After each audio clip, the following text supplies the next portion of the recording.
Bienvenidos nuevamente a otro episodio de este podcast llamado Derecho y Turismo.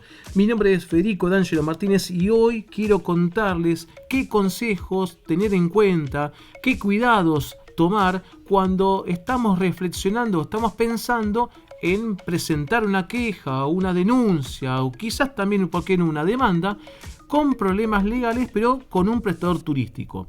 En el episodio pasado estuve dando algunas ideas cuando compramos servicios con una aerolínea, pero también faltaba tratar qué hacer y qué cuidados tomar cuando los servicios fueron contratados quizás con un agente de viajes o se tratan de servicios de alojamiento turístico que fueron contratados con un hotel, con un prestador local, ponerle un bed and breakfast, unas cabañas, un hostel, ¿por qué no a través de Airbnb o Booking o cualquier prestación que intermedie entre estos prestadores, pero ya dejando de lado a lo que son las aerolíneas? Bueno, ¿qué cuidados tomar?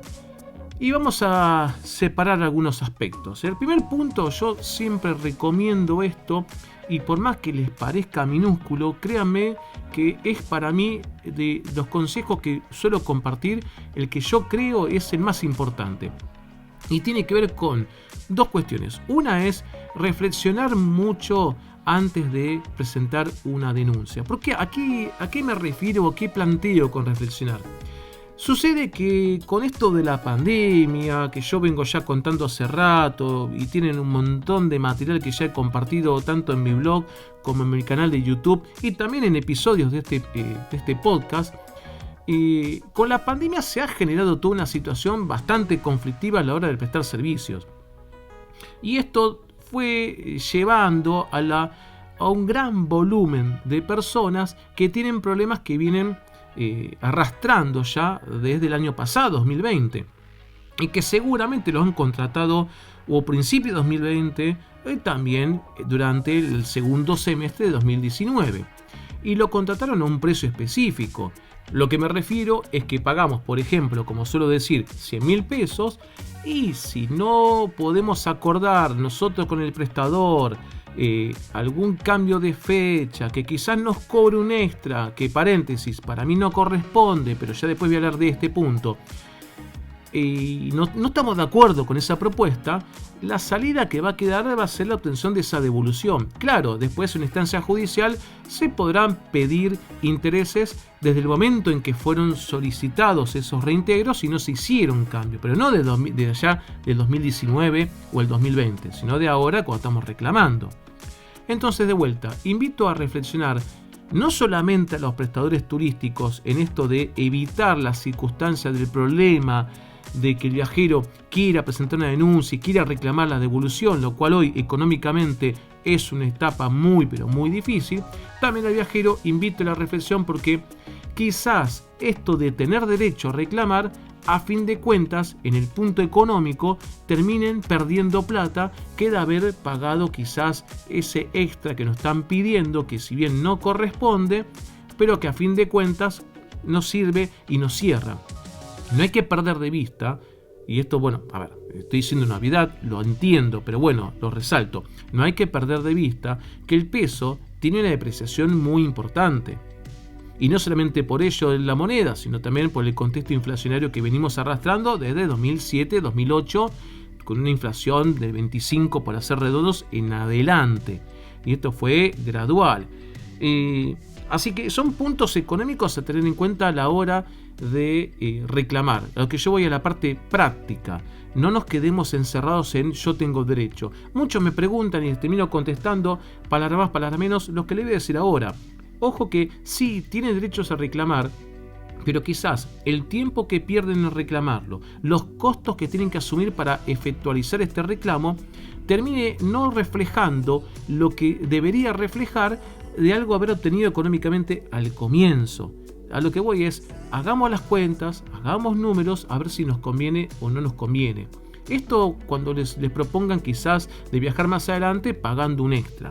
Ojo, también hay que ver qué extra, porque es verdad, y acá, bueno, no es el motivo de este episodio, sino del viernes pasado, pero me contaron de que algunas aerolíneas estaban cobrando demasiado alto. Bueno, ahí ya el viajero tendrá que reflexionar y ver si le conviene o no le conviene económicamente. No significa que todo lo que me digan que tengo que pagar está bien. Más partiendo con lo que vengo enfatizando, que por derecho no corresponde que se les cobre ningún cargo extra, salvo que esté fundamentado, que tenga una razón o una justificación. Por ejemplo, normalmente tenías que viajar en temporada media o temporada alta, y por esto de la pandemia se fue pateando más adelante y el viaje pasó a una temporada alta. Bueno, es normal y está justificado que te quieran cobrar un extra por esto, ¿sí? O que aparezca quizás un nuevo impuesto que se tenga que pagar y eso encarece el servicio. Pero cobrar cargos como si uno no quisiera viajar y quiso viajar más adelante, eso está mal. Aplicar los términos y condiciones en este tipo de situaciones también está mal. Así que hay que reflexionar no solamente el viajero, sino también el prestador turístico. Y con esto enfatizar lo que para mí me parece muy importante, que es el motivo de este punto que yo quería arrancar cuando comenté a explicarles esta idea, es tratemos de negociar con el prestador. Y el prestador, traten de negociar con los viajeros, ¿sí? Porque si las relaciones se empiezan a tensar, el viajero tiene un problema y es entendible que el prestador también tiene un problema. Pero si las negociaciones se empiezan a tensar, es como una válvula de escape. Y esto va a escapar seguramente para lo que es la segunda parte de este comentario que les quiero dejar, que es la denuncia. Y uno dirá, bueno, ¿dónde se denuncia? Y acá le hablo al prestador como al viajero. Ya sea el viajero dónde va a denunciar y el prestador dónde va a recibir la denuncia seguramente. Y las denuncias van a ser a través de defensa del consumidor. ¿Los agentes de viajes pueden recibir denuncias en el Ministerio de Turismo y Deportes? Sí, pero normalmente el viajero termina denunciando en defensa del consumidor, que también es competente. Y que encima casualmente aplica, eso es un tema a tener en cuenta, aplica multas mucho más altas que las que podría aplicar el Ministerio de Turismo.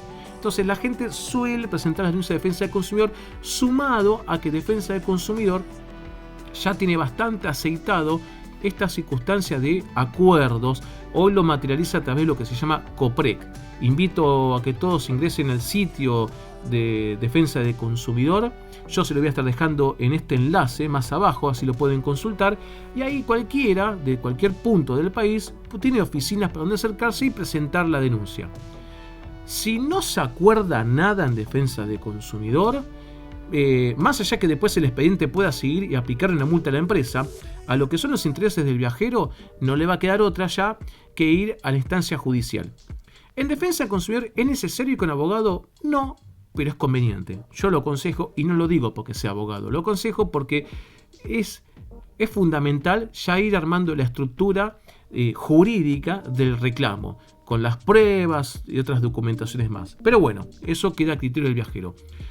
En la tercera etapa, que es la de demanda judicial, acá sí o sí tienen que acudir a un profesional del derecho, abogado o abogada, matriculados ellos en la jurisdicción que estamos reclamando. Si el que me está escuchando vive en Rosario y tiene que presentar una denuncia en Rosario, será un abogado matriculado por la provincia de Santa Fe. Y así en cada jurisdicción, ¿sí? Y en esta demanda, sepan que suele llevar bastantes años. Pueden llevar 2, 3, 4, quizás más, quizás un poquito menos, pero suele tardar. Así que en ese punto ya vayan armándose de muchísima, pero muchísima paciencia. Espero que estos consejos, estas ideas los pueda orientar para saber qué hacer y cómo responder ante un problema con un prestador, ¿sí? Y para ir resumiendo, paso número 1, en casa, tranquilos, reflexionar y ver si me conviene o no me conviene reclamar. Paso número 2, canalizar todo el reclamo con el prestador, sea agente de viajes, conversar, armarse también de paciencia, ver si está haciendo las gestiones, quizás el agente de viajes para obtener los reembolsos, el hotelero ver si está haciendo las gestiones para materializar esos reembolsos, y si de pasado un tiempo bastante prolongado, acá yo entiendo las necesidades que podemos tener todos nosotros desde el punto de vista económico, pero también entendamos que el sector turístico está pasando un momento muy pero muy complejo, pero bueno, uno puede poner, digamos, un plazo de paciencia, por poner, digamos, dos extremos. Hubo personas que me dijeron, no, lo esperé 3 semanas, y quizás 3 semanas es muy poquito tiempo y casi nada. Y otros me están contando y me dicen, no, mira, desde abril de 2020 que estoy esperando, y ya ahí es demasiado. Ustedes vean un tiempo prudencial, traten de armarse de paciencia y esperen respuestas. Si estas respuestas no llegan, van a la etapa 2, presentan una denuncia en defensa del consumidor, esperando a ver si en esas instancias de negociación se puede acordar y achicar el problema a partir de un ofrecimiento, de una propuesta.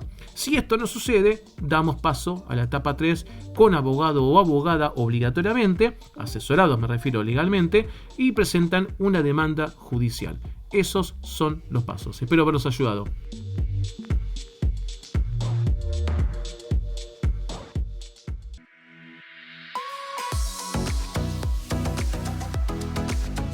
Hemos llegado al final de este episodio. Gracias por acompañarme. Y si no me seguís en redes sociales, bueno, como siempre digo, te invito a hacerlo. En la descripción estoy dejando un enlace. Nos vemos la próxima semana en un nuevo episodio de este podcast llamado Derecho y Turismo. Muchas gracias y cuídense.